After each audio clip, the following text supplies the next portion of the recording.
घड़ी ने ममांगे की मतम ओन भाई सिगी तेगो ची मयाइदा होरी से पिकना होरी से सिमा सुमाइना हेक इसिंग से थादबा तबना थादबा इसिंग से चरे चरे चरे पावगलागा तेगो ची चुबे लुपा मतमदा यांगदौबा सिने यांगदौबी से कांग सिमा थक चखिबा अरे पुंग सिमा अमुक दंगाव जाइबा से लुखिबगा गमो से लुखिबगा अमुक सिंग थादे दे लुपगा चमाना ना सिंग थादाबा सिंग थांगतबा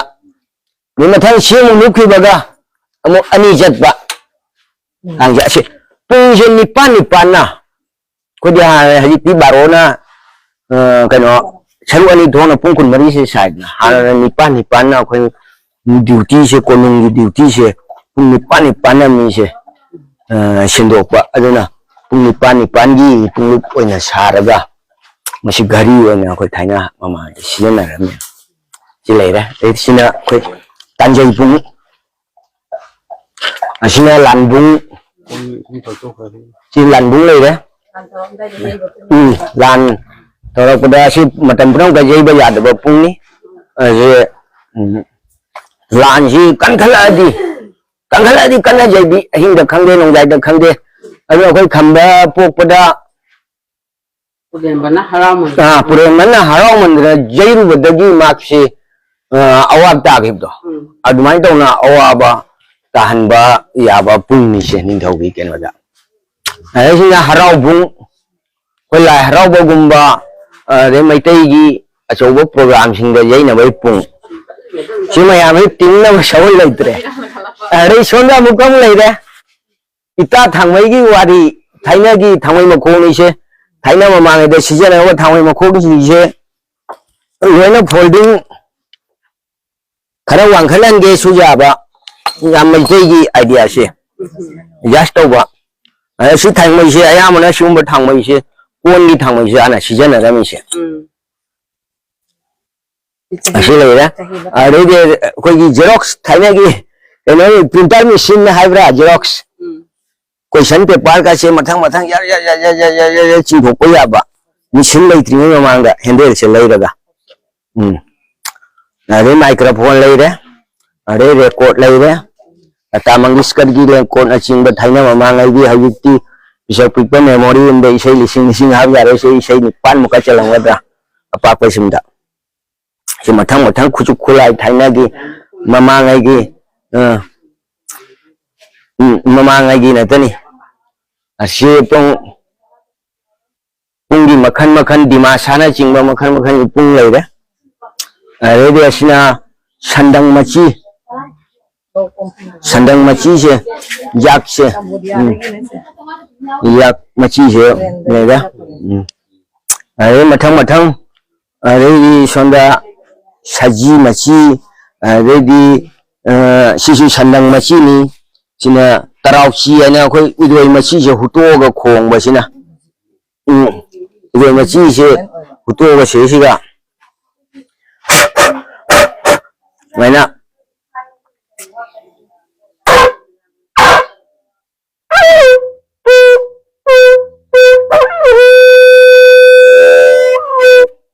आनी मची खोंगबा ऐसे दम लेबा अरे सोना पुंगी सरुक लेखरा अरे कोई थाइनागी इसिंग जोंगबा खारुंग अरे अमासिना अखोय फी हाबनबा खारुंग जी मंग थाइना उपुगा लेत्रिङैदा फी से अरुबा फी गादी लागी फी अरुबा तांग फी से चफु मनों सिगा हाबनबा जे यामा मारे से अखोय आंड्रो सोंगी यू सुंबगी सिस्टम असिना त्रिपुरा रोंगी रियांग कांगुना यू सुंगा लौथोकगी सिस्टम असे लोइन लेरा सिगा अरे थुमोक तायुंग चिंबा सोंदा मथंग वागे लेखरे अरे सोना गों हल्लगा सिदै हौरगा कोई सिना शेर नु आई थाइनागी शेर काइदे तारंगवानी इमा ब्रिटिश मतंदा अरे सिना कोशिन उदय ओन बनू वांगदे ओन बनू से अरे जारों दे वो लगा दिन उनसे संगांगे लुमिनी मशीन ऑन कर बने अरे मशीन हूँ का सारी गी थाइना गी ममांगे गी खासपुर खासपुर की कोनिंग की चीक नहीं से अरीबा अरे सिना कांगपाक मैतई की कांगपाक सिना इरोयंगो व मचीना छाबा सी इरोयंगो व मचीना अरे सिना को इरोय मची की नहीं सिसु इरोयंगो बगी मचीना अनिजे अरे सिना मु ठेंगू मठाना ठेंगू की मथबाक से असिना छाबा कांगपाक नि अरे मसी कांगपाक के मथंग मथंग सी लेरे मसे खरा अपिक ठेंगू ने मरक तो उनगा सम्मगा याम फजन कनो तौरे अरे सिगैना दम स्वादैदी सी सामुगी कनो साबा कांगपाक नि सामु मयाना साबा तेसिना इंटरनेशनल हजी की दम कनो तौरे प्लास्टिक यावरे उगी यावरे उगी न चिंगो यावरे मरे समझे तो कोई थाइना समझे छे कोई वागी समझे नि से वाना जे लगा पी लंग अरवा वाना इत लगा साबा समझे नि जे हजे की छु दुम साबा दे खो सिदे साबा अनजिंग लैदी अदुबो हजे सिजन हद्रमिना सिम साबददी पैसाजे बारी जगे नो महेन चंगे सिम साबदा कोई आइतब कोई नदि अदो सोनदि लुपा मंगाने सिंगे फंगामिना प्लास्टिक की अदुरेंदर होय ओंधोखरे अदुबो नोम नत्रगा नोमदि प्लास्टिक का से लोय मांगी मतमदि सिना कोई सम हातबदि जादमिना सिना सोयदना हालखिनि ऐसे समुद्र मनंगी कनोनि कोसिंग ने सिसो अरे समदा मथक्ता मुखरा लहौरा साइरोंग तेन जे सिनी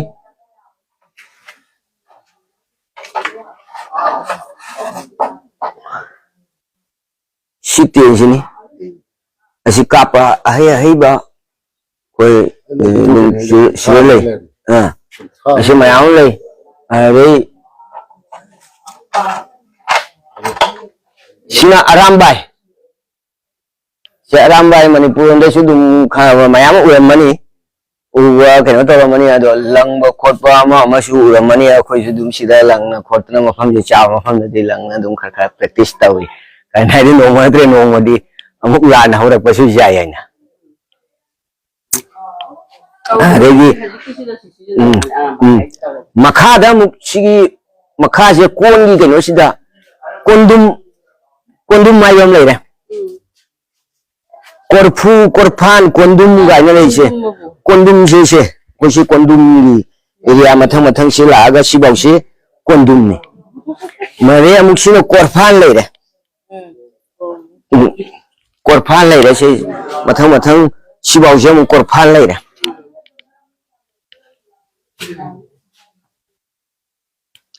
अरे सोंगी लाइन हिना कोरफू से थाइना देखो सीधे सीधे चाक थोंगा चारमी चाक थोंगा सिदा अमुक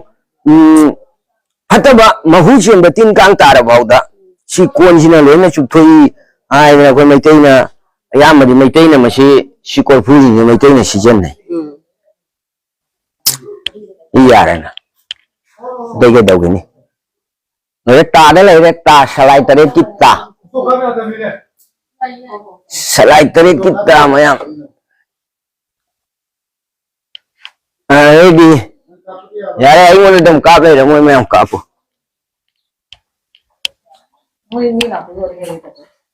आई मोय अदी महाराज ना खुदोंग भांगुरम बहि जाकुनी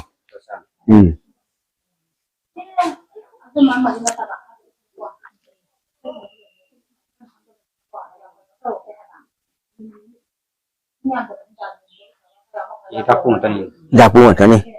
से अखोय मंग इपसु मचा मचा इलिसे कोई नई से मैतैना सुचांग सुकिमति खुदसा हाइबा अमसु फजब पामंब फजब सिजनबसे मसे अखोय मैतैगी मसे खुदसा हाइबगी फजब सिजनबदा अथोइबा पोषक अमनेना आया हायनिंगी मसे सिंगे मसे इंगे लियगा थमजेबाय मथंग दा समु जों लागा कोलिकता